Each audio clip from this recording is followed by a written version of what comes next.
Dans mes 3 précédentes vidéos, je vous ai montré 3 cartes son différentes. Il y a 3 semaines, je vous ai présenté la Minifuse d'Arturia. Il y a 2 semaines, je vous ai présenté la Studio 24C de chez Presonus. Et la semaine dernière, vous l'avez vu, parce qu'il y a eu un concours, la Scarlett de i2 de chez Focusrite. Ces cartes son ont toutes 3 points communs. Premier point, c'est qu'elles ont toutes 2 entrées et 2 sorties. Deuxième point, elles sont de dernière génération. Et troisième point, elles coûtent toutes 149 €. Donc vous l'aurez compris, peut-être parce que vous l'avez vu dans le titre, dans cette vidéo on va tester et comparer chacune des cartes son et on fera un bilan à la fin de la vidéo. Salut les artistes, c'est Enjoy, bienvenue dans cette nouvelle vidéo.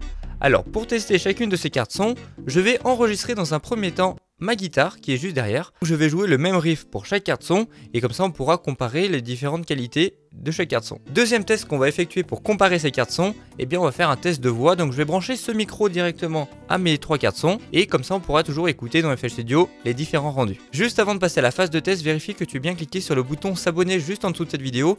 C'est très important parce que c'est grâce à vous que je peux avoir justement ce matériel et vous faire ce type de vidéo. Donc si vous aimez bien ce type de vidéo et que vous recherchez justement ce type de vidéo, abonnez-vous, comme ça je pourrai en faire plus. Et puis moi ça me fait vraiment plaisir de le faire, donc abonnez-vous. Allez, on passe à la phase de test.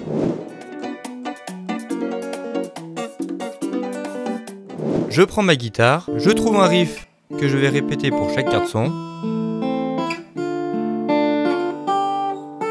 Voilà, c'est pas mal. J'enregistre tout ça dans FL Studio, je fais le deuxième enregistrement avec le mode R, je change une nouvelle fois pour mettre la Minifuse. Je réenregistre mon riff. Et enfin, je mets la Presonus 24C. Même méthode, on réenregistre le riff et voici le résultat pour chaque carte son.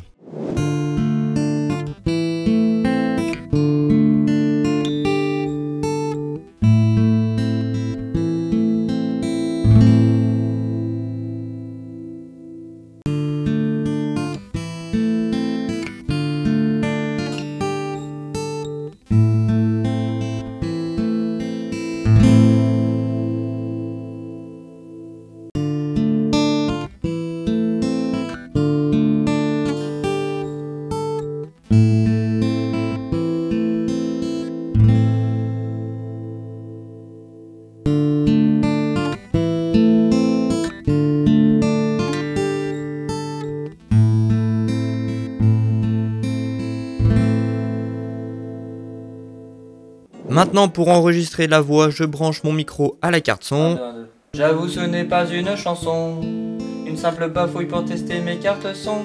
Je fais avec la Minifuse, je fais avec la Focusrite, bien sûr je fais avec le mode R et le résultat il est là. J'avoue ce n'est pas une chanson, une simple bafouille pour tester mes cartes son. J'avoue ce n'est pas une chanson, une simple bafouille pour tester mes cartes son. J'avoue ce n'est pas une chanson, une simple bafouille pour tester mes cartes son. J'avoue ce n'est pas une chanson, une simple bafouille pour tester mes cartes son. Ok, alors maintenant on a écouté les différents enregistrements. Dites-moi dans les commentaires selon vous quelle est la meilleure carte son, celle qui a le meilleur rendu. Moi personnellement j'ai vraiment du mal à en sortir une du lot. Bien sûr la Focusrite avec son mode R rajoute une couleur particulière qui peut être intéressante. Mais les autres, dans la majorité du temps, on va chercher un enregistrement brut et on peut rajouter justement ces effets en post-traitement. Donc selon vous, dites-moi laquelle vous avez préférée et je regarderai bien sûr tous vos commentaires. Ok, alors maintenant qu'on a écouté les différents rendus, voici quelques informations techniques sur les différentes cartes son. Alors concernant la Minifuse, il faut savoir qu'elle existe en 2 versions. Il y a la Minifuse 1 qui est à 99 € et la Minifuse 2, celle-ci qui est sortie justement à 149 €. La Minifuse existe en 2 couleurs, en noir et en blanc.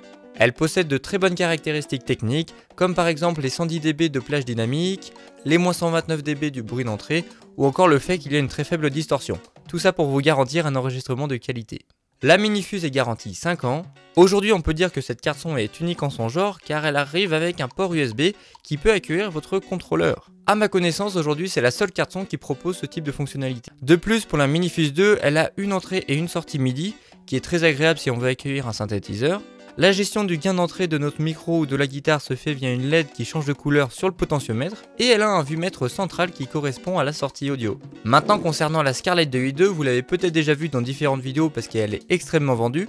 Celle-ci a la fonction R qui rajoute une certaine couleur à notre enregistrement. Contrairement à la Minifuse 2, cette fois-ci elle n'accepte pas les entrées et sorties MIDI, donc on ne pourra pas brancher un synthétiseur dessus. Elle ne possède pas également le petit potentiomètre qui permet de switcher entre l'écoute directe et nos enceintes. C'est vrai que cette fonctionnalité est très intéressante car on peut ajuster en temps réel la quantité du retour qu'on veut avoir dans le casque, mais bon, avec la Scarlett 2i2 c'est pas possible. La Scarlett 2i2 ne possède aucun vumètre, donc ni pour la sortie ni pour les entrées. Pour contrôler le gain d'entrée, c'est comme d'habitude, on ajuste le potentiomètre et on regarde la couleur. Si c'est rouge, c'est pas bon, et si c'est vert, c'est bon.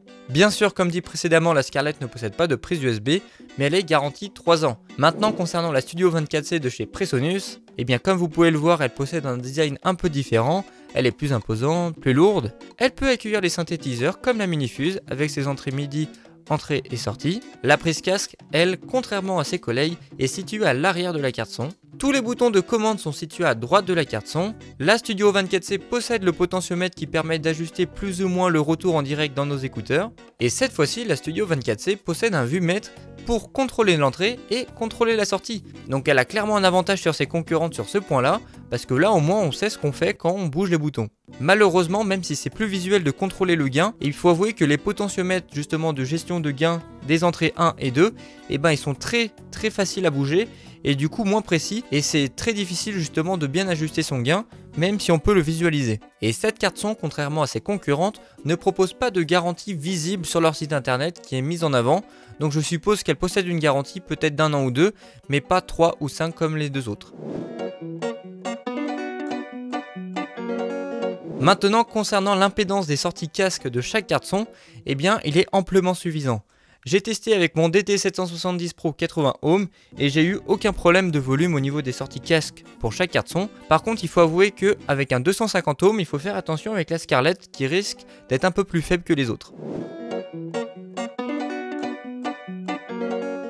Concernant la qualité de fabrication, franchement rien à dire, elles ont tout un boîtier métallique qui respire la qualité. La Scarlett semble peut-être plus salissante car la façade en plexiglas à l'usage peut facilement laisser des traces de doigts ou de poussière visibles. Mais à part ça, ce sont toutes des très belles cartes son, faciles à utiliser. Pour chaque carte son, si vous choisissez l'une d'elles, vous aurez accès à différents outils, plus ou moins différents en fonction de la carte son. Par exemple, si vous choisissez la Minifuse, vous aurez accès à Ableton Live Lite, Guitar Rig ou encore Analog Lab Intro avec plein de synthétiseurs trop sympas pour directement composer avec. Vous aurez également un abonnement 90 jours à Autotune et Splice, donc avec un pack comme ça, vous êtes sûr de bien commencer. Maintenant, si vous choisissez la Presonus Studio 24C, vous aurez Studio One Artist, qui est un logiciel qui vous permettra de vous enregistrer facilement. Vous aurez également accès à Studio Magic, qui comprend plein de plugins comme Analog Lab qu'on retrouve. Et si vous choisissez la Scarlett, vous aurez tous ces avantages. Maintenant, bien entendu, que vous choisissez Focusrite, Presonus ou Arturia, eh bien je pense qu'il ne faut pas faire trop attention à ces avantages, mais il faut plus se focaliser sur quelle utilisation vous voulez en faire de cette carte son, et donc du coup choisir le modèle qui vous correspondra le plus. Voilà les artistes, j'espère que ce comparatif t'a plu. Si c'est le cas, n'hésite pas à me le faire savoir en lâchant ton plus beau pouce bleu sous cette vidéo. Écris-moi en commentaire quelle carte son tu préfères, ça rime. Et d'ici là, je vous dis à bientôt pour la prochaine vidéo. C'était Enjoy. Salut!